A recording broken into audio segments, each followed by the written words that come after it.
É uma noite clara e você está ao ar livre admirando as estrelas. Somente a Via Láctea parece ser esmagadoramente enorme. Você verifica em seu telefone e descobre que a galáxia na qual você está neste exato momento tem 100 mil anos-luz de largura.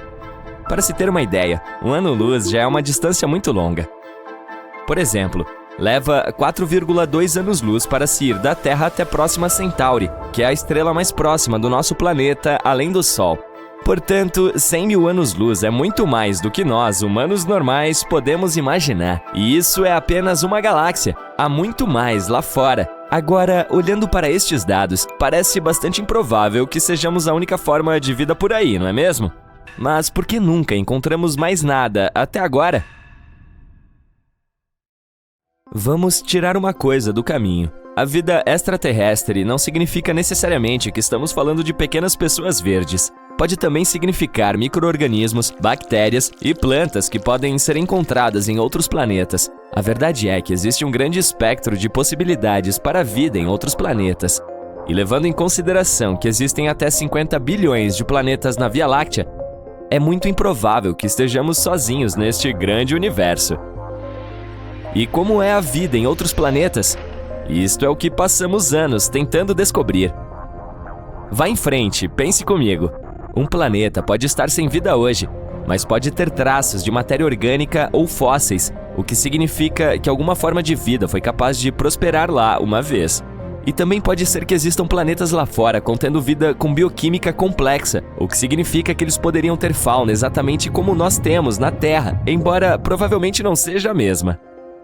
A NASA criou uma ciência especial que se dedica ao estudo de formas de vida fora da Terra. É chamada de astrobiologia. Desde que a Agência Espacial foi criada em 1958, não demorou muito para que ela começasse a procurar por vida extraterrestre. Eles rapidamente construíram um plano de ação. Primeiro, era preciso entender como a vida na Terra foi formada e, segundo, como ela poderia ter se formado em outros planetas. A primeira vez que a NASA tentou procurar por vida no espaço sideral foi em 1976. O módulo de aterrissagem Viking explodiu no espaço, em direção a Marte. Havia grandes expectativas de que a humanidade encontraria a primeira prova de vida extraterrestre. Infelizmente, o módulo de aterrissagem voltou com imagens de um planeta que parecia estéril e sombrio, e os cientistas ficaram extremamente desapontados. As conclusões científicas sobre se a vida poderia ser detectada ali eram confusas. Mas ei, você precisa saber o que está procurando para encontrá-lo, certo? O fracasso da missão Viking serviu para aquecer os debates entre os cientistas da NASA, para definir o que realmente significava a vida, e também serviu para chamar sua atenção para um pequeno, mas muito importante detalhe. As naves espaciais que partem da Terra geralmente transportam micro-organismos terrestres e bactérias involuntariamente, uma vez que elas permanecem presas ao veículo. Descobriu-se que estas bactérias poderiam contaminar as amostras dos cientistas, então isso precisava ser considerado. Tudo isso fez com que as expedições a Marte tomassem um rumo inverso nos planos de curto prazo da NASA. Surgiu uma nova questão prioritária. Primeira pergunta: quais são os tipos e estágios de vida que os programas espaciais podem esperar identificar? Os cientistas podem ter encontrado vida em outros planetas, mas não terem sido capazes de identificá-la como vida. É por isso que a NASA começou a estudar melhor nosso próprio planeta. Eles estudaram tudo, desde formas de vida antigas que viveram bilhões de anos atrás, até criaturas vivas que perambulam pelo planeta hoje. Eles entenderam que a busca precisava acontecer tanto interna quanto externamente. Vamos dar uma olhada no desenvolvimento da vida da Terra desde o seu princípio. Imagine que este desenvolvimento pode ser representado como uma escada, e cada estágio de desenvolvimento é um voo da escadaria maior. Em primeiro lugar, veríamos a química básica, uma sopa de elementos químicos soltos como os que vemos na tabela periódica, mas eles precisam se montar em estruturas mais complexas para poder se autorreplicar, mudar e evoluir. Isto aconteceria no segundo passo, onde começaríamos a ver a formação de organismos microscópicos. No terceiro passo, estas células se combinariam para se tornarem seres multicelulares, permitindo maior complexidade e variedade. Na etapa acima, veríamos espécies que podem evoluir grandes cérebros, permitindo o uso de ferramentas, cultura e conhecimento compartilhado. É aí que se localiza a humanidade. Olhando para essa escada, pode se perguntar: Então, o que é necessário para que um organismo multicelular evolua em seres humanos plenamente formados? Isto é o que é chamado de o grande filtro. É um enorme salto evolutivo que exige muito esforço e as condições ambientais perfeitas para que aconteça. E dado que não ouvimos falar de nenhuma outra civilização extraterrestre por aí, talvez sejamos os únicos capazes de fazer este salto. Afinal de contas, qual é a probabilidade de encontrarmos vida fora da Terra que seja semelhante à nossa? Isso depende de quantos planetas existem lá fora na zona habitável de sua estrela, a área ao redor de uma estrela onde a água pode ser líquida. E como as estrelas vêm em todos os tamanhos e configurações, esta zona é diferente para cada sistema estelar. Mas esse não é o único critério que conhecemos para a existência da vida. Normalmente procuramos 3 coisas para detectar a vida: água líquida, metano e oxigênio. A água é o que permite a mistura e a conexão de componentes químicos, formando seres multicelulares. O metano é produzido pelo processo de decomposição feito por bactérias e o oxigênio é o subproduto da respiração das plantas. Estes são alguns dos sinais indicadores que o telescópio James Webb foi programado para procurar.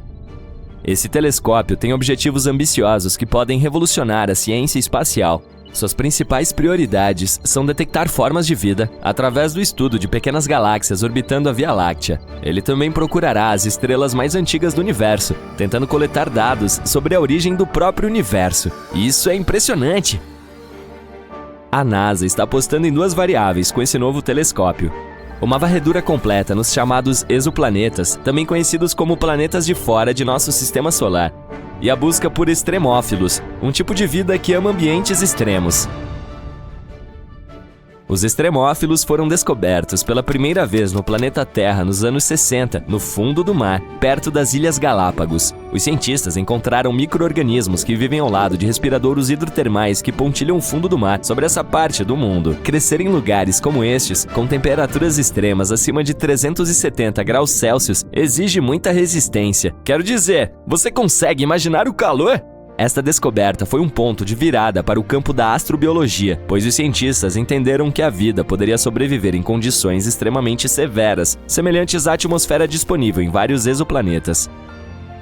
Mas, ei, a vida pode aparecer em nosso próprio bairro se tivermos sorte. Guiada pelo mantra "Siga a água", a NASA está lançando 2 importantes missões dentro do nosso sistema solar que podem contribuir em grande parte para a busca de vida extraterrestre. Você se lembra de Júpiter, certo? É o gigante de gás que tem uma lua conhecida como Europa. Há alguns anos, os cientistas descobriram que Europa tinha um oceano escondido atrás de camadas de crosta gelada. E há ainda mais. De acordo com pesquisas, a água na Europa é salgada, muito parecida com a que temos em nosso planeta. Europa é um grande candidato à detecção da vida, mas a missão Europa Clipper não tem como objetivo tentar identificar isso. Ao contrário, ela orbitará a Lua e reunirá o máximo de informações sobre suas condições atmosféricas. A outra missão ligada à Lua é a Dragonfly, um quadricóptero que explorará a Lua de Saturno, Titã. O lançamento está programado para 2027 e só chegará à órbita de Titã por volta de 2034. Ela irá amostrar e examinar uma série de locais promissores ao redor da Lua gelada de Saturno e, quem sabe, encontrar algumas novas informações sobre a vida extraterrestre. Vamos ver o que acontece, mas eu diria que nunca estivemos mais perto de uma grande descoberta do que estamos agora. Há muito tempo estamos sonhando com a vida em Marte. Não se trata apenas do cultivo de batatas lá no futuro, mas também de todas as batatas que poderiam ter estado lá no passado. Já houve vida em Marte? Recentemente, cientistas encontraram algo que pode ser uma evidência disso. Vamos descobrir o que aconteceu. Marte é o 4º planeta a partir do Sol. Um ser humano ainda não pôs os pés em Marte, mas robôs já colocaram suas rodas. As primeiras espaçonaves que visitaram o planeta vermelho foram as sondas de pouso Viking, da NASA. Elas voaram para lá em 1976 e nos enviaram muitos dados interessantes. Naquela época, não sabíamos nada sobre Marte. Para nós, ele parecia um deserto frio e sem vida. Mas, como somos tão parecidos, os cientistas começaram a se perguntar: será que sempre foi assim? Ou é possível que Marte já tenha sido próspero e cheio de vida? E em 2022, o Mars Rover Perseverance da NASA encontrou algo que poderia esclarecer esse mistério. Mas antes de tudo, o que é o Perseverance? Os cientistas sugeriram que, se já houve vida em Marte, é improvável que ela tenha simplesmente desaparecido sem deixar rastros.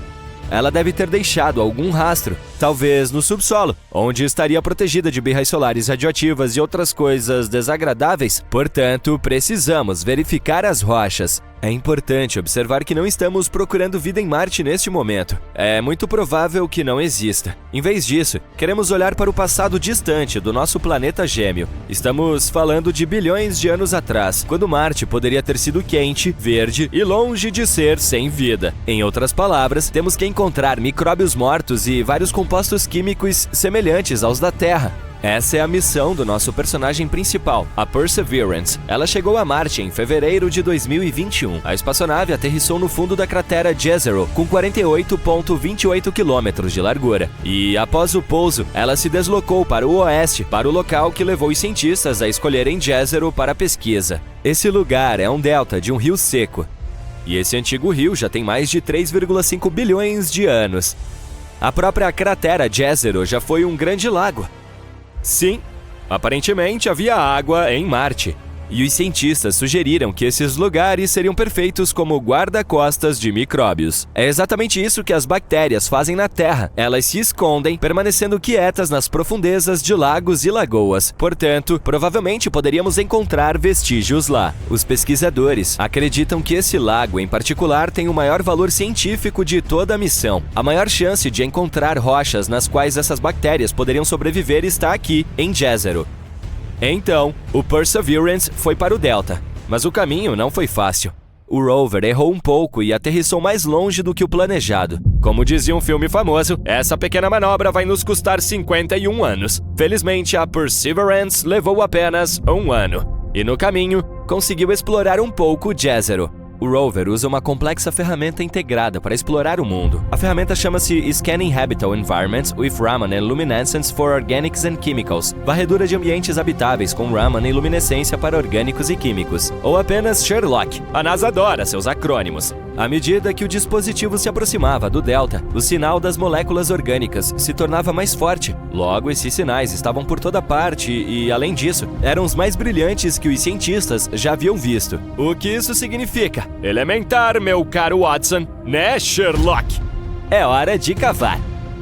Desde julho de 2021, a Perseverance perfurou e coletou 4 núcleos finos de rocha sedimentar. O número total de rochas coletadas no momento é 12. Esta é a primeira vez na história que estamos coletando algo assim em outro planeta.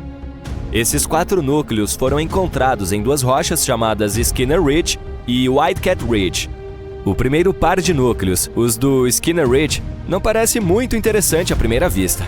Eles estão bem próximos do que podemos encontrar em muitos lugares da Terra. Entretanto, se os observarmos mais de perto, veremos que estão pontilhados com grãos redondos de algum material escuro. Esses grãos escuros podem ter sido depositados sobre elas por um antigo rio, o mesmo que desaguava no Jezero. É possível que o rio os tenha trazido de lugares a centenas de quilômetros de distância de Jezero. E isso é muito legal. Se estudarmos esses núcleos, poderemos aprender mais até mesmo sobre os cantos mais distantes de Marte. Bem, não há cantos em Marte, mas você entendeu a ideia. Então, em abril de 2022, a Perseverance chegou de fato ao delta. E os cientistas finalmente encontraram o que estavam procurando. A descoberta, para dizer o mínimo, os entusiasmou. Eles encontraram mais 2 núcleos, que continham substâncias orgânicas. Esse par foi tirado do Whitecat Ridge. Ele se encontra muito próximo ao Skinner Ridge, mas as 2 rochas são bem diferentes uma da outra. Essas amostras têm cor mais clara e são mais uniformes. Provavelmente são mudstone, uma rocha incomum, semelhante à argila, mas mais dura e incapaz de absorver água. Elas também são de granulação mais fina do que os núcleos do Skinner Ridge.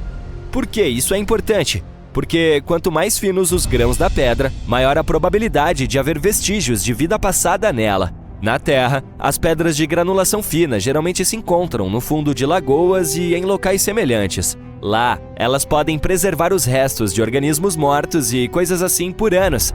E foi exatamente isso que encontramos neles. Além disso, de acordo com os cientistas, havia mais matéria orgânica nesses dois núcleos do que em qualquer outro lugar estudado pela Perseverance até agora.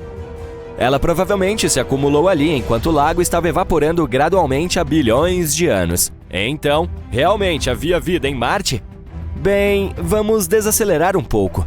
As substâncias orgânicas são moléculas que contêm carbono, e sim, na Terra elas são mais frequentemente associadas à vida, mas nem sempre. Às vezes, elas podem se formar como resultado de outras coisas. Portanto, ainda não podemos dizer com certeza se havia vida em Marte. Não sabemos se essas moléculas realmente permaneceram de alguns micróbios marcianos ou se são resultado de outra coisa. Mas a descoberta ainda é muito significativa. Temos que continuar literalmente cavando por aqui.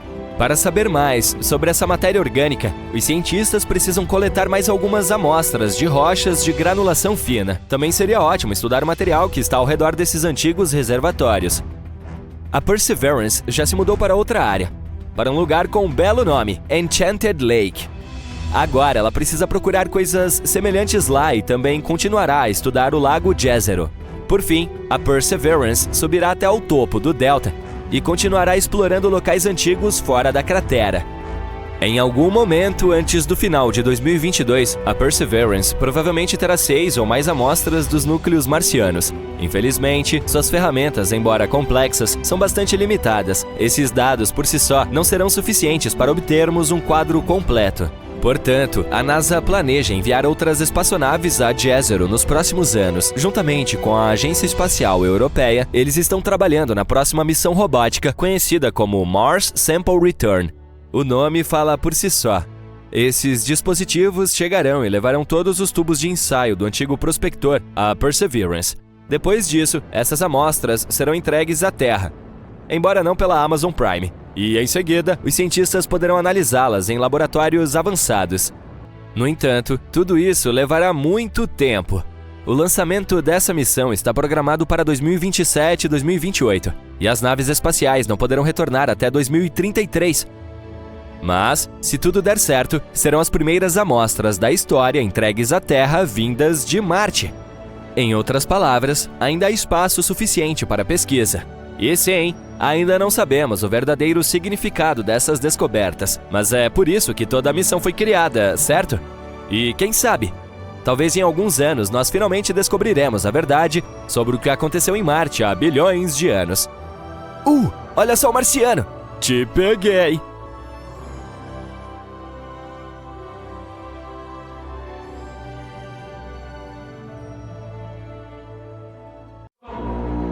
Imagine um mundo parado e congelado. Ele é antigo, cerca de 4,5 bilhões de anos. Mal é aquecido pelos raios do Sol e coberto por uma espessa camada de gelo. É menor que a nossa Lua, mas um pouco maior que Plutão. Seu nome é Europa, a sexta lua de Júpiter e uma das maiores do Sistema Solar. Mas o mais legal desse lugar distante pode hospedar vida. Os astrônomos consideram este um dos locais mais promissores do Sistema Solar para a busca de novas formas de vida. Tudo porque este satélite tem um enorme oceano de água salgada com uma profundidade de 65 a 160 quilômetros. Sim, está escondido sob uma camada de gelo estimada em 15 a 30 quilômetros de espessura. Mas ainda é potencialmente habitável. Os astrônomos afirmam que plumas de água irrompem de rachaduras na casca de gelo e liberam o conteúdo do oceano da Lua no espaço. Claro, será um desafio para qualquer missão em busca de vida acessar um ambiente tão profundo. Pelo lado positivo, os cientistas já têm algumas evidências de que existem piscinas muito mais rasas que provavelmente ficam muito mais próximas da superfície da Lua. Elas podem estar localizadas a menos de 1,5 km sob o gelo. E há duas grandes coisas sobre esta notícia. Em primeiro lugar, aumenta as chances de vida existente em Europa. E em segundo, se for verdade, pode tornar mais fácil para futuras missões encontrarem essas formas, se houver alguma. Curiosamente, a nova descoberta a respeito dessas piscinas rasas surgiu por pura sorte. O cientista que lidera a pesquisa, Riley Kohlberg, acidentalmente viu uma apresentação de seu colega, um pesquisador planetário. Esse cara mostrou uma imagem de cristas duplas na superfície de Europa, e Kohlberg lembrou-se de ter visto cristas semelhantes na Terra. Mas enquanto tais informações são raras por aqui, elas são muito mais numerosas naquela lua. Os estudos seguintes sugeriram que as cristas na lua de Júpiter podem ser o resultado de um ciclo específico, semelhante ao da Terra. Nele, a água líquida congela e depois descongela dentro de uma camada de gelo, que é um ambiente de alta pressão. Isso faz com que a folha se mova para cima repetidamente, criando uma estrutura de 2 picos. Ou pelo menos é o que acontece na Terra. Se os processos em Europa forem semelhantes, pode-se comprovar a presença de águas rasas no satélite. Claro, a temperatura, a pressão e a química são muito diferentes por lá. E os cientistas ainda não sabem como o gelo se comporta no local. É por essa razão que não conseguem entender a profundidade ou o tamanho dos bolsões de água ou quanto tempo é necessário para que congelem novamente. Mas o que está mais ou menos claro é que tais ambientes sob o gelo em Europa provavelmente estão protegidos da forte radiação de Júpiter que atinge a superfície do satélite, o que, por sua vez, aumenta as chances de existir vida em Europa. Agora, podemos voltar ao fato de que o oceano ali parece ser salgado. Listras vermelhas na superfície do satélite podem ter essa cor devido ao seu conteúdo químico. Elas provavelmente são uma mistura congelada de água e sais. Isso é bastante incomum porque tal composição não corresponde a nenhuma substância conhecida aqui na Terra. Quanto às manchas amarelas na superfície de Europa, podem ser causadas pela presença de cloreto de sódio. Você conhece essa substância como o bom e velho sal de mesa. Os cientistas tentaram recriar as condições em um laboratório e descobriram que combinando água, sal de mesa, temperaturas congelantes e alta pressão, poderiam obter um novo tipo de cristal sólido. Essa substância pode existir tanto no fundo do oceano de Europa quanto na superfície da nossa Lua. Mas, além dessa informação, os pesquisadores estão no escuro. Esperançosamente, encontraremos as respostas para algumas dessas perguntas por volta de 2030. É quando uma missão chamada Europa Clipper, que será lançada pela NASA, provavelmente chegará lá. Ela terá vários sobrevoos próximos e descobrirá se alguma forma de vida pode existir nessa lua. O JUICE, ou Jupiter Ice Moons Explorer, da Agência Espacial Europeia, também a visitará nos próximos 2 anos. Mas Europa não é o único lugar no Sistema Solar que pode hospedar ou já hospedou vida. Em 2003, a Mars Express, uma espaçonave lançada pela Agência Espacial Europeia, descobriu metano na atmosfera de Marte. Em nosso planeta, a maior parte desse gás na atmosfera é produzida por seres vivos, por exemplo, pela digestão do gado.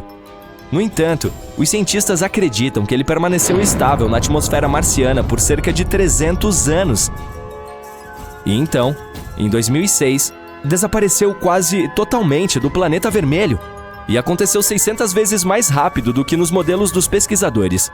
A pergunta, o que ou quem gerou o gás e para onde ele foi?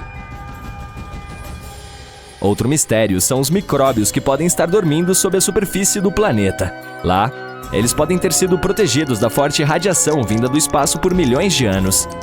Os cientistas simularam as condições de Marte em um laboratório para verificar se isso poderia ser verdade, e ficaram surpresos ao descobrir que as bactérias seriam capazes de sobreviver facilmente em tais condições por 280 milhões de anos, o que significa que, se existisse vida por lá, poderíamos encontrar evidências no subsolo do planeta perfurando o solo.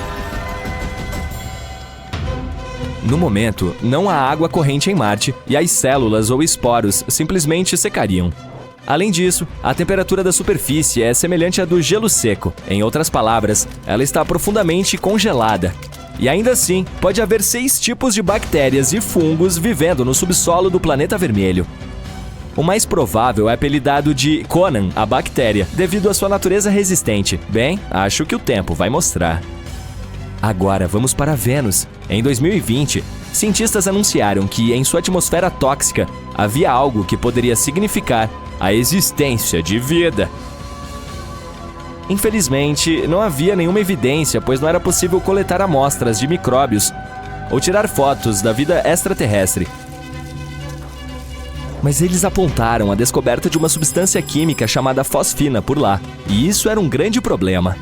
Se não fosse alguma química previamente desconhecida que estava produzindo esse gás, então poderia haver algum tipo de vida microbiana envolvida no processo. A fosfina é composta por 3 átomos de hidrogênio e 1 de fósforo. Este gás é tóxico para qualquer forma de vida terrestre que necessite de oxigênio, inclusive para nós, humanos. Em nosso planeta, a fosfina pode ser encontrada em locais com pouco ou nenhum oxigênio, por exemplo, pântanos e charcos. O gás é criado por misturas complexas de bactérias que vivem lá. Também pode ser produzido industrialmente. Pensando bem, a fosfina não deveria estar na atmosfera de Vênus. Ela precisa de pressão e temperatura precisas e toneladas de hidrogênio para se formar. Não seria tão surpreendente achá-la em Saturno ou Júpiter, famosos gigantes gasosos. Mas em Vênus, totalmente inesperado. Não há como ser produzida naturalmente neste planeta. Pequenas quantidades dela podem ser geradas durante erupções vulcânicas, tempestades com raios, minerais explodidos na superfície ou meteoritos entrando na atmosfera de Vênus, mas não tanto quanto os astrônomos pensavam ter observado, e esse fato tinha que deixá-los desconfiados, mas estavam muito felizes com a descoberta. Eles provavelmente pensaram que isso significava que poderia haver vida em Vênus, só que mesmo que esse gás tenha sido criado por alguns organismos misteriosos, seria uma grande questão como sobreviveram no planeta. Por aqui, alguns micróbios podem prosperar em ambientes com acidez de 5%, mas não mais. Em Vênus, porém, as nuvens são quase inteiramente feitas de ácido, contendo mais de 90% do sulfúrico. A atmosfera venusiana também é 50 vezes mais seca do que o lugar mais seco da Terra. E, de fato, em 2022, graças a telescópios melhores e de maior resolução, concluiu-se que não havia fosfina por lá. Ou mesmo se houvesse, era uma quantia muito pequena. Até agora, precisamos procurar sinais de vida mais longe daqui. Muito bem, veja isso. Vênus tem mais vulcões do que qualquer outro planeta do Sistema Solar. São mais de 1.600 deles. E um dia em Vênus, medido pelo tempo que leva para girar uma vez em seu eixo, demora mais do que o período necessário para completar uma órbita inteira do Sol. Uau! E isso é só o começo! Um efeito estufa extremo aquece a superfície do planeta a até menos 465 graus Celsius, calor suficiente para derreter chumbo. Os ventos atingem velocidades de mais de 720 km por hora na camada de nuvens do meio. Isso é mais rápido do que os tornados mais velozes do nosso planeta. A pressão na superfície de Vênus é 90 vezes maior do que no nível do mar na Terra. Que lugar ótimo para umas férias, hein? E recentemente, esse local incrível se tornou ainda mais intrigante. Na tóxica atmosfera venusiana, há algo que pode significar a existência de vida. Infelizmente, os cientistas não conseguiram coletar nenhuma espécie de micróbio ou tirar fotos de vida extraterrestre, mas descobriram uma substância química chamada fosfina, e isso é um grande indício. Se não for uma substância química até então desconhecida que produz esse gás, então deve haver algum tipo de vida microbiana envolvida no processo. A fosfina é composta por 3 átomos de hidrogênio e 1 de fósforo. Esse gás é tóxico para qualquer forma de vida normal que precise de oxigênio, incluindo nós, humanos. No nosso planeta, a fosfina pode ser encontrada em locais com pouco ou nenhum oxigênio, por exemplo, charcos e pântanos. Ela é criada por combinações complexas de bactérias que ali vivem, e também pode ser industrializada. O mais estranho é que a fosfina não deveria estar na atmosfera de Vênus, porque necessita de pressão e temperatura precisas, além de toneladas de hidrogênio para se formar. Não seria tão surpreendente encontrá-la em Saturno ou Júpiter, que são gigantes gasosos famosos. Mas em Vênus? Isso foi totalmente inesperado. Não há como a fosfina ser produzida naturalmente no planeta. Pequenas quantidades dela podem ser criadas durante erupções vulcânicas, tempestades com raios, explosões de minerais na superfície ou meteoritos que entram na atmosfera de Vênus. Porém, isso não chega nem perto de explicar o que os astrônomos observaram, porque geraria apenas 1/10 de milésimo da fosfina que os telescópios viram. Mas vamos começar do início. Em 2017, um grupo de cientistas liderado por Jane Greaves, da Universidade de Cardiff, no país de Gales, começou a usar o radiotelescópio James Clerk Maxwell, no Havaí. Isso foi extremamente importante. A ideia principal era procurar o gás, que seria um sinal de vida em Vênus. Quando os dados retornaram e os pesquisadores os analisaram, ficaram chocados. O sinal da fosfina foi fortíssimo. O time verificou os resultados várias vezes era preciso ter certeza de que nenhuma outra substância estivesse imitando a presença do gás. Então, e agora? Isso significa que há vida em Vênus? Não necessariamente. Se a fosfina é produzida por alguns organismos misteriosos, uma grande questão é como eles sobrevivem em Vênus. No nosso planeta, alguns micróbios podem se desenvolver em ambientes com acidez de 5%, mas não mais do que isso. Em Vênus, porém, as nuvens são quase inteiramente compostas por ácido. E embora tenham uma temperatura bastante agradável de 30 graus, elas contêm mais de 90% de ácido sulfúrico. DNA, aminoácidos e proteínas, que são componentes da vida na Terra, se dissolvidos ali em um piscar de olhos. A superfície do planeta é quente demais para qualquer tipo de molécula complexa que constitua a vida.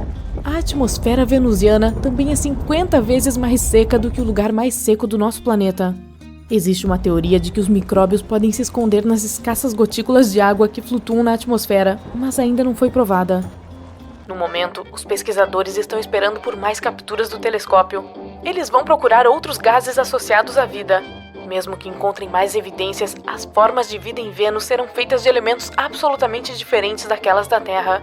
Ou podem ser protegidas por uma casca resistente ao ácido sulfúrico, e ser feitas de substâncias como enxofre, cera, grafite ou qualquer outra coisa que nem somos capazes de imaginar. É claro que alguns especialistas questionam a ideia de haver vida em Vênus. Eles acham que o gás pode ser produzido durante alguns processos geológicos ou atmosféricos que acontecem no planeta. Mas os defensores de ambas as teorias concordam em uma coisa: a descoberta é extraordinária.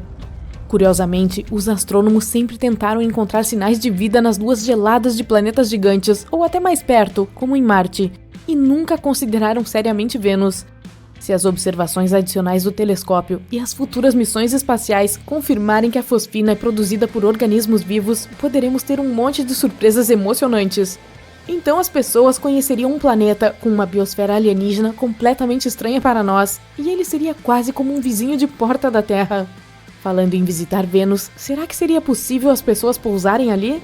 Afinal, já existem robôs trabalhando na superfície marciana. Pelo lado positivo, Vênus fica mais perto da Terra do que Marte, mas também tem condições muito mais severas. Ele é mais quente que Mercúrio, embora esteja a quase o dobro da distância do Sol.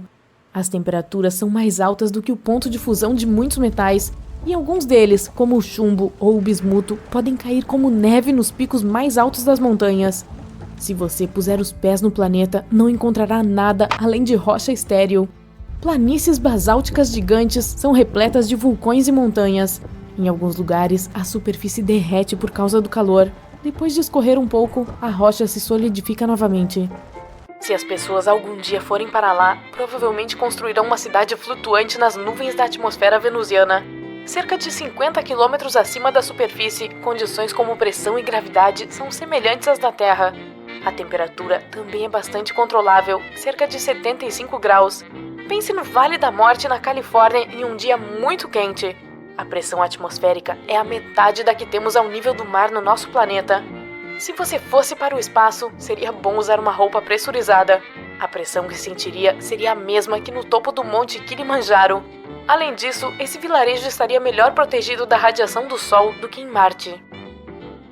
Se a atmosfera fosse o destino final da missão, pousar uma espaçonave, ou melhor, fazê-la pairar no ar, seria muito diferente. A ideia é usar um dirigível na atmosfera superior por longos períodos de tempo.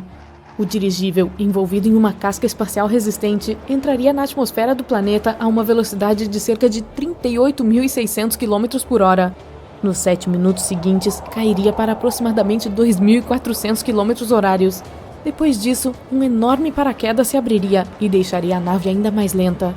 E então, as coisas ficariam um pouco agitadas. A casca espacial protetora, não mais necessária, iria cair. A aeronave então inflaria e ficaria o tempo todo sacudindo pela atmosfera em direção à superfície do planeta.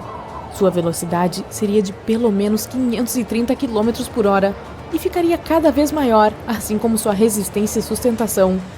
Logo, o paraquedas não seria mais necessário. A tripulação se livraria dele e a aeronave se encheria de ar completamente. Se tudo corresse como planejado, ela pararia a cerca de 50 km acima da superfície de Vênus. Depois disso, viajaria ao redor do planeta e seria movida pelo vento, que poderia atingir uma velocidade de 355 km por hora no topo da camada de nuvens. Se você decidir se mover para mais perto da superfície, porém, terá que ser extremamente cuidadoso. O vento na camada intermediária pode ser 2 vezes mais rápido. O dirigível pode ser preenchido com uma mistura respirável de nitrogênio e oxigênio. Essa combinação seria menos densa do que a atmosfera venusiana. Daria a flutuabilidade necessária, você sabe, para ficar lá em cima. Vênus é famoso por suas nuvens superdensas, que fazem o planeta brilhar o suficiente para ser visto da Terra. O planeta reflete mais de 75% da luz que vem do Sol. Essa camada de nuvem reflexiva existe graças a uma névoa de gotículas de ácido sulfúrico na atmosfera, e elas se reúnem exatamente na altura em que a aeronave flutuaria. Felizmente, as pessoas já possuem um método para contornar o problema da acidez. Alguns materiais, como o teflon e alguns tipos de plástico, têm uma incrível resistência aos ácidos. Eles poderiam proteger a parte externa da aeronave. Então, digamos que você precise trabalhar em uma plataforma externa. Aí, poderia fazer isso vestindo apenas uma roupa de proteção contra produtos químicos e carregando o suprimento de ar necessário. Uau, isso parece divertido, hein? Eu também não acho.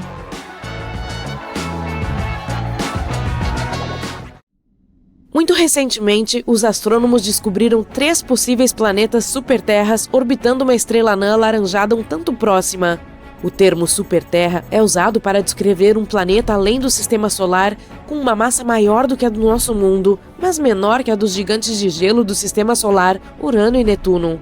Uma equipe internacional de pesquisadores, liderada pela doutora Shweta Dalal, da Universidade de Exeter, descobriu que os exoplanetas estavam orbitando a estrela HD 48498, que está localizada a cerca de 55 anos-luz de distância da Terra. Os planetas viajam em torno de sua estrela em 7, 38 e 151 dias terrestres, respectivamente. O estudo que descreve essas descobertas foi publicado no periódico MNRAS, no dia 24 de junho de 2024. O mais interessante aqui é que o candidato a exoplaneta mais externo orbita na zona habitável de sua estrela hospedeira, e as condições ali podem ser confortáveis o suficiente para que a água líquida exista na superfície, sem ferver ou congelar. Essas regiões habitáveis ao redor de estrelas também são conhecidas como Goldilocks e acredita-se que sejam ideais para a possibilidade de suporte à vida. Outro motivo pelo qual essa descoberta é tão importante é que a estrela hospedeira laranja é como o nosso Sol. Mas, por ser uma anã laranja, ela produz menos radiação do que a nossa anã amarela. É também o sistema planetário mais próximo a hospedar uma superterra na zona habitável de uma estrela semelhante ao Sol, o que torna essa descoberta super excitante. Ela pode nos ajudar a avançar em nossa busca para localizar planetas habitáveis em torno de estrelas do tipo solar. Quem sabe, talvez esse venha a ser nosso novo lar um dia. Essas possíveis superterras foram detectadas graças ao programa HARPS and Rocky Planet Search. Ao longo de uma década, a equipe que participou dessa pesquisa coletou quase 190 medições de alta precisão usando equipamentos especiais. Ao analisar o espectro da luz proveniente de uma estrela, os astrônomos podem descobrir se ela está se movendo em nossa direção. Isso é conhecido como desvio para o azul, ou, se está se afastando de nós, o desvio para o vermelho. E ainda assim, para garantir que suas descobertas estivessem corretas, a equipe usou vários métodos diferentes e análises comparativas. Tudo confirmou as conclusões. Há, de fato, 3 candidatos a planetas, com massas mínimas que variam de 5 a 11 vezes a do nosso. A equipe também acredita que a proximidade da estrela, juntamente com a órbita favorável do planeta mais externo, pode tornar esse sistema um ótimo alvo para estudos futuros. Espera-se que novas pesquisas abram novas portas para nossa compreensão dos sistemas planetários e do potencial de vida fora do nosso sistema solar. Os cientistas já descobriram mais de 5.000 exoplanetas, que são planetas fora do sistema solar, desde que o primeiro deles foi confirmado orbitando uma estrela semelhante ao Sol em 1959. Para encontrar esses carinhas distantes, os astrônomos usam diferentes equipamentos, como o telescópio espacial Kepler da NASA, lançado em 2009, cuja missão era descobrir o maior número possível de planetas semelhantes à Terra que habitam a galáxia Via Láctea. Mas ele não é o único instrumento usado para essa busca. De qualquer forma, vamos dar uma olhada no mais empolgante e promissor desses mundos. O Gliese 667 CC está a apenas 22 anos-luz da Terra. Mas, embora pareça perto, ainda está a cerca de 206 trilhões de quilômetros de nós. O planeta em si é cerca de 3,8 vezes mais maciço do que o nosso mundinho e completa uma órbita em torno de sua estrela hospedeira em 28 dias.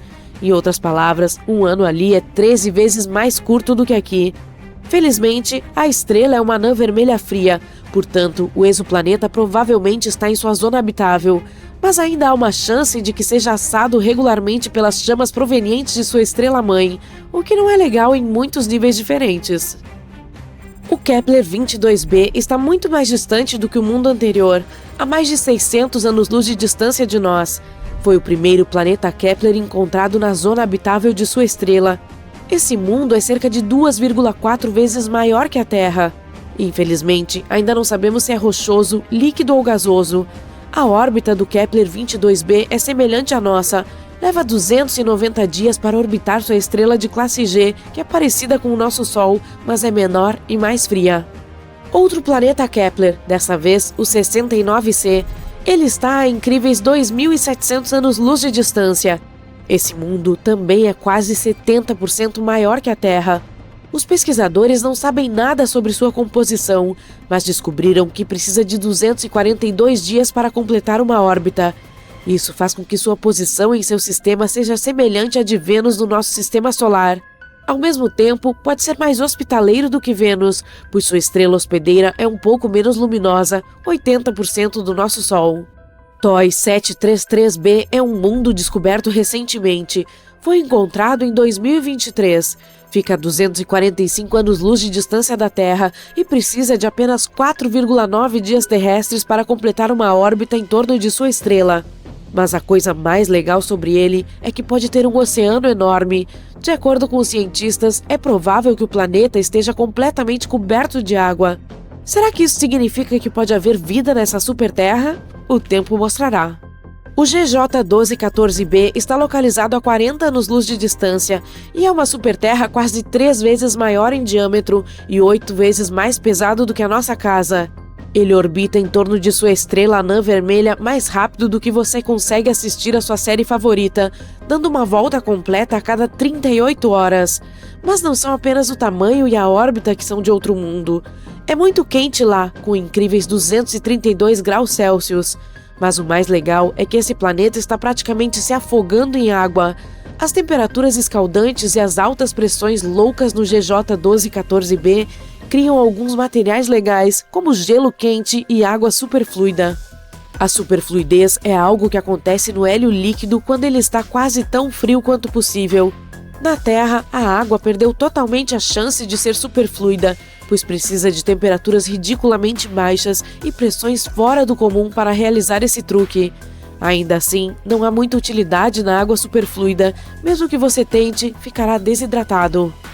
A superterra mais próxima de nós foi descoberta em 2016 e é chamada de Próxima Centauri b. Está localizada a apenas 4 anos-luz de distância e tem uma massa notavelmente semelhante à do nosso planeta. Um ano por lá é curto. Próxima Centauri b leva apenas 11,2 dias para completar um círculo em torno de sua estrela central. Os cientistas descobriram esse mundo depois que notaram que sua estrela-mãe estava oscilando ligeiramente. Eles não tinham certeza do que exatamente estava acontecendo lá, até que perceberam que a gravidade da Próxima Centauri b provavelmente produzia puxões e empurrões que causavam essas oscilações. Embora o exoplaneta esteja viajando na zona habitável de sua estrela Próxima Centauri, ele está exposto à radiação ultravioleta extrema. Tudo fica muito próximo de sua estrela-mãe.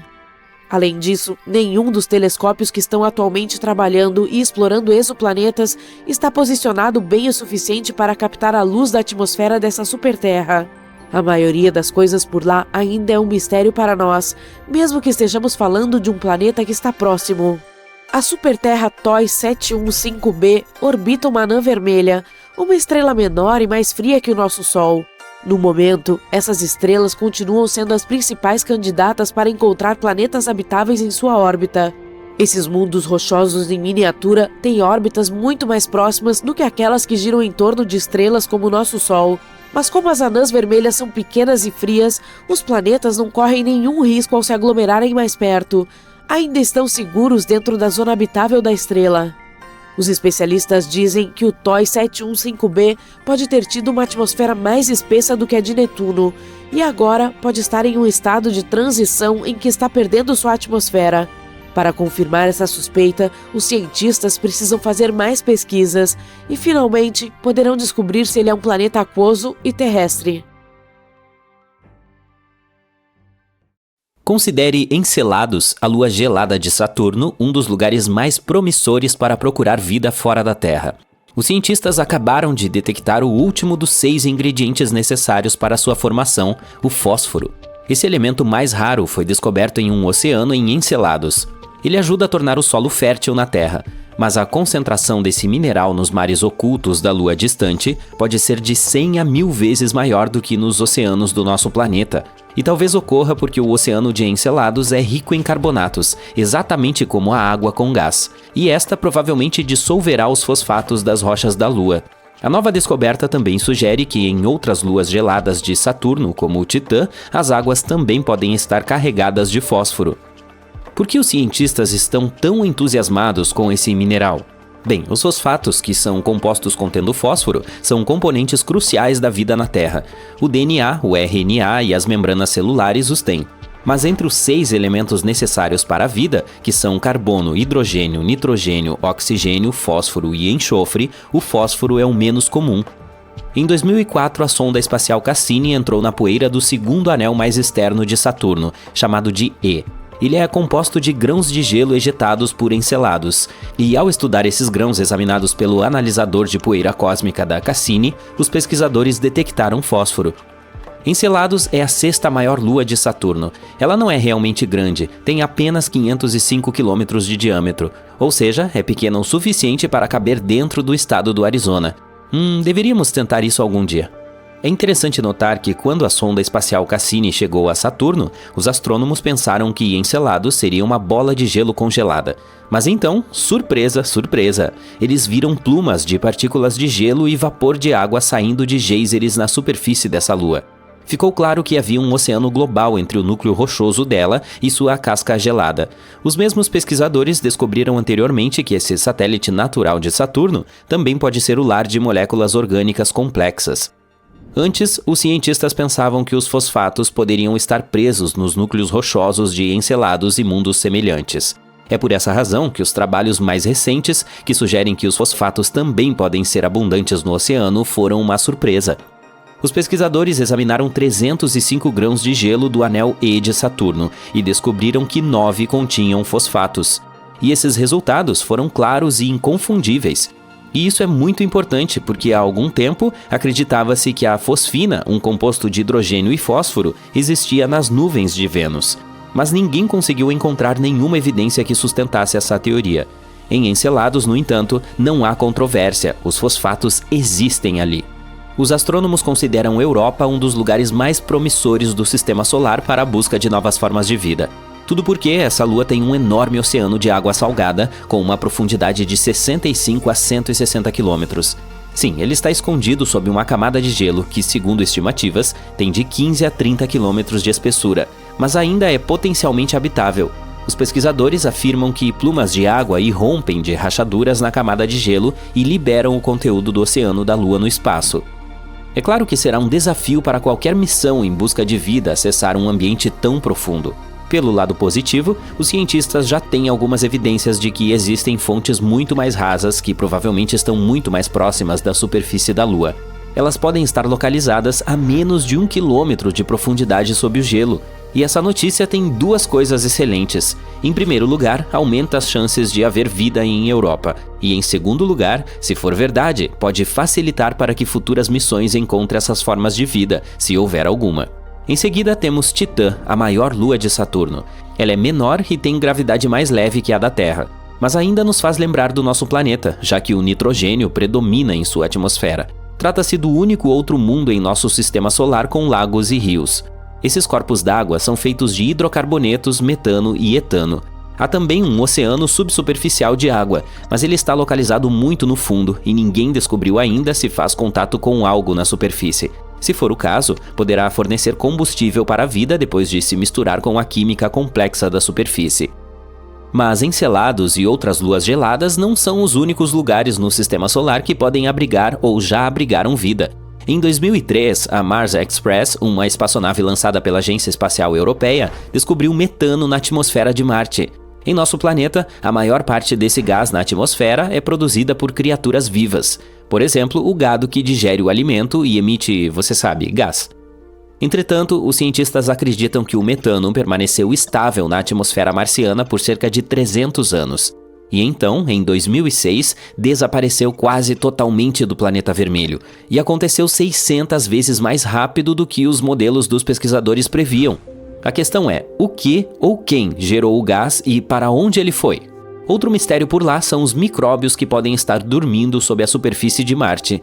Ali, eles podem ter sido protegidos da forte radiação proveniente do espaço por milhões de anos. Os cientistas simularam as condições de Marte em um laboratório para verificar se isso poderia ser verdade, e ficaram surpresos ao descobrir que as bactérias poderiam facilmente sobreviver em tais condições por 280 milhões de anos.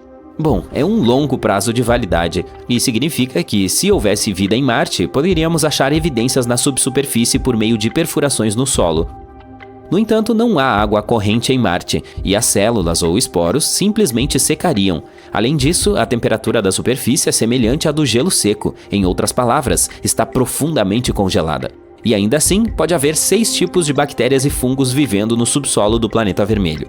O mais provável é apelidado de Conan, a bactéria, devido à sua natureza resistente. Bem, acho que o tempo vai mostrar. De qualquer forma, se não encontrarmos vida fora da Terra em nosso sistema solar, provavelmente poderemos procurá-la em exoplanetas, que é como são chamados os planetas fora de nosso sistema estelar. Alguns parecem muito promissores. O mais perto daqui é Próxima Centauri b. Ele está a apenas 4,2 anos-luz de distância da Terra. Recentemente, os astrônomos descobriram que esse mundo pode ser ainda mais parecido com o nosso do que se pensava. Ele é apenas 17% mais maciço do que aqui, e orbita uma estrela que é mais fraca e menos maciça que o Sol. Próxima Centauri b está no meio da zona habitável da estrela. Isso significa que há chances de existir água líquida e vida ali. Parece que esse exoplaneta está preso à sua estrela-mãe. Um de seus lados está voltado para ela o tempo todo, e o outro está sempre na escuridão. Os cientistas ainda não descobriram se tem uma atmosfera. Próxima Centauri b está viajando muito perto de sua estrela e completa uma órbita em 11 dias terrestres.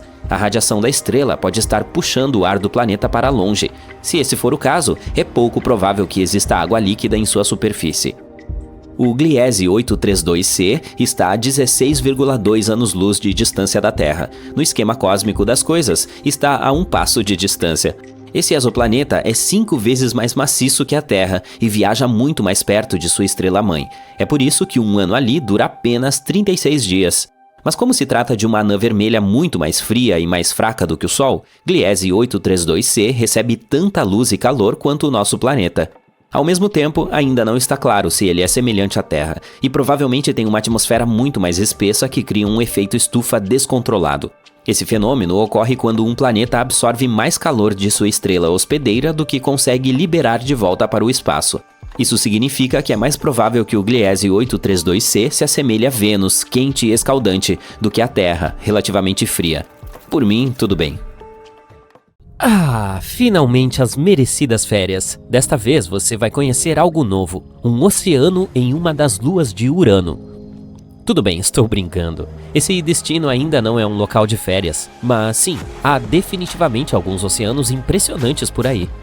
Ei, não diga que você achava que os oceanos só podem ser encontrados na Terra.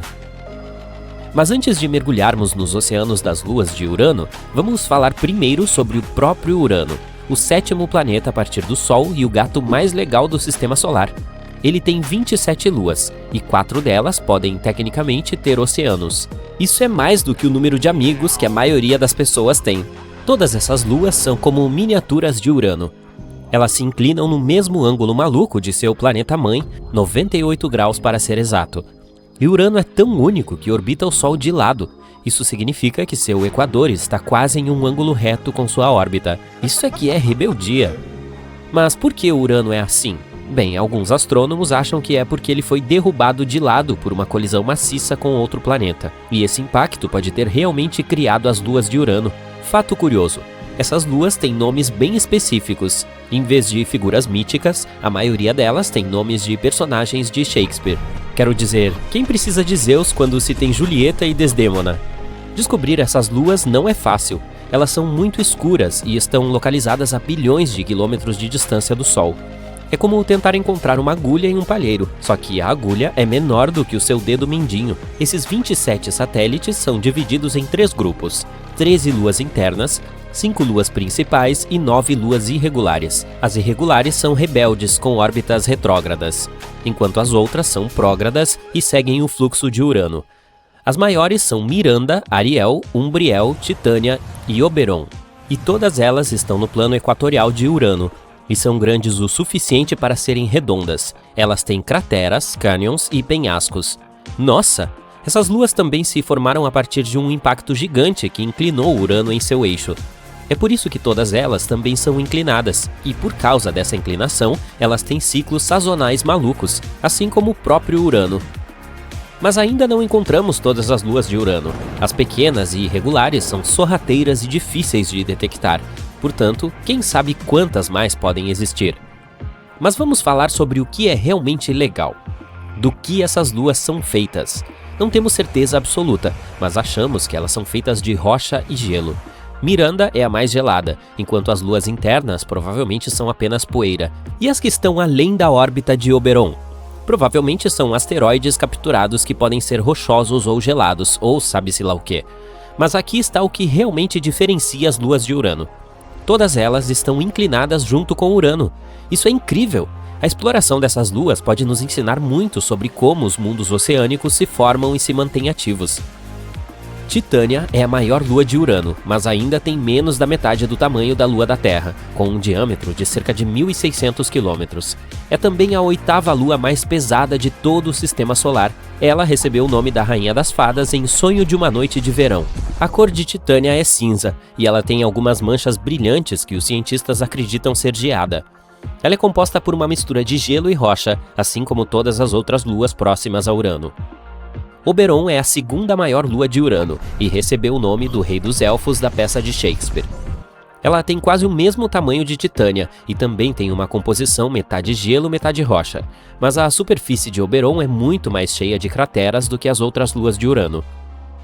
Umbriel e Ariel são a 3ª e a 4ª maiores luas de Urano, com diâmetros de 1.170 e 1.158 km, respectivamente. Umbriel recebeu o nome de um espírito ruim em um poema antigo, e é a mais escura de todas as grandes luas de Urano. Ela reflete apenas 16% da luz que a atinge. Os cientistas não sabem por que ela é tão escura, mas acham que um anel brilhante ao redor de uma cratera pode ser causado por depósitos de gelo. Ariel é a mais brilhante de todas as grandes luas de Urano, e reflete mais de 1/3 da luz que a atinge. Seu nome vem de personagens do poema de Pope e da peça de Shakespeare. Ariel parece ser a lua mais jovem porque tem apenas algumas pequenas crateras de colisões recentes. Miranda é a menor de todas essas grandes luas, com um diâmetro de cerca de 470 km. A NASA diz que ela parece ter sido feita de partes de diferentes corpos, como um Frankenstein. Miranda tem 3 grandes características chamadas coronas, que são exclusivas dela. Elas têm crateras leves com cristais e vales, e são separadas das partes mais antigas, e com crateras mais pesadas por limites nítidos. Miranda também tem canyons gigantes que são até 12 vezes mais profundos do que o Grand Canyon. Os cientistas não sabem por que Miranda tem características tão diferentes, mas uma teoria é que ela foi esmagada por uma enorme colisão e depois remontada de forma totalmente irregular. Todas essas grandes luas uranianas estão sempre voltadas para Urano, assim como a lua da Terra. Urano tem algumas características muito legais, mas o sistema de anéis é o que mais chama atenção. E veja só, as luas do gigante de gelo, na verdade, têm uma mãozinha na formação desses anéis. Urano tem 13 luas internas e 13 anéis fracos, e todos eles estão conectados como uma grande família cósmica. Cordélia e Ofélia são como as guardiãs do anel mais externo, Epsilon. Essas 2 luas pastoras mantêm todas as partículas juntas, sendo Cordélia a mais próxima da superfície de Urano. Mas aqui está o ponto alto. Há pelo menos 8 outros pequenos satélites nessa área, o que torna as coisas superlotadas. A NASA ainda está tentando descobrir como eles não se chocam uns com os outros. As luas internas são metade gelo e metade rocha, mas não sabemos muito sobre as externas. A NASA acha que elas podem ser apenas asteroides que ficaram presos na atração gravitacional de Urano. De qualquer forma, Urano e seu esquadrão de luas são definitivamente de outro mundo. Aparentemente, as luas de Urano podem ter oceanos salgados escondidos sob suas superfícies congeladas. E as mais distantes de Urano, Titânia e Oberon, podem ter oceanos com 50 km de profundidade. Isso é mais profundo do que a Fossa das Marianas. Mas até mesmo Ariel e Umbriel podem ter oceanos com cerca de 30 km de profundidade. A NASA usou alguns modelos de computador sofisticados e revistou dados de sua espaçonave Voyager 2 lançada em 1977 para descobrir a composição e a estrutura dessas luas. Eles descobriram que Titânia é grande o suficiente para manter seu calor interno e evitar que seu oceano congele. Mas veja só, as outras luas também podem ter uma chance de ter oceanos quentes. Pesquisadores descobriram fontes potenciais de calor nos mantos rochosos das luas que poderiam liberar líquido quente e manter os oceanos aquecidos. E adivinhe só, os oceanos podem até ser quentes o suficiente para teoricamente suportar vida. O estudo também constatou que cloretos e amônia são provavelmente abundantes nos oceanos dessas luas. A amônia atua como anticongelante, e os sais na água também podem ajudar a manter a temperatura do oceano. Agora você deve estar pensando, como essas luas geladas podem ter água líquida? Bem, parece que seu calor interno e alguns produtos químicos podem fazer isso acontecer. Por exemplo, um estudo revelou que cloretos e amônia provavelmente são abundantes nos oceanos dessas luas. E se essas luas realmente tiverem oceanos, isso significa que pode haver outros mundos oceânicos em nosso sistema solar e além dele. Mas não fique muito animado, pois esses oceanos são bastante salgados, cerca de 150 gramas de sal para cada litro de água. Isso pode não ser mais salgado do que a Great Salt Lake de Utah, mas ainda é bastante. Quanto à quinta maior lua de Urano, Miranda, bem, ela pode ter tido um oceano em algum momento, mas provavelmente congelou muito rapidamente. Pobrezinho. De qualquer forma, a NASA está pensando em enviar uma missão a Urano para aprender mais sobre esses gigantes gelados e suas luas. Eles a estão chamando de Uranus Orbiter and Probe, UOP.